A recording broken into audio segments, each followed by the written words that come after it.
magaling na writer si Mark Twain. Sabi niya, there are only two most important days in a man's life. The day he was born and the day he finds out the reason why. Yung ipinanganak ka, wala kang record doon. Mga magulang mo lang ang gumawa ng milagro.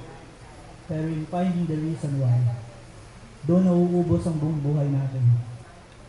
Maraming nabuhay, lumaki, kumain, natulog, nagkasakit, tumanda, namatay, nakalimutan na. Ang kaligayahan ay hinahanap. Pero minsan, sa kakahanap natin, nandyan lang pala.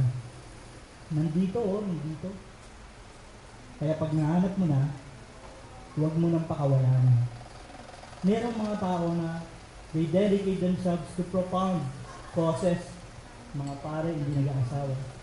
Pero para sa akin, mas noble ang pag-aasawa dahil binubuo mo ang bagong generation na dadalhin ang pagkatao mo.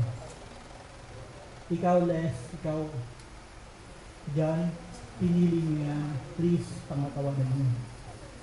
You owe it to your children and your children's children to do good as parents. Siyempre, gusto mo ng kapartner.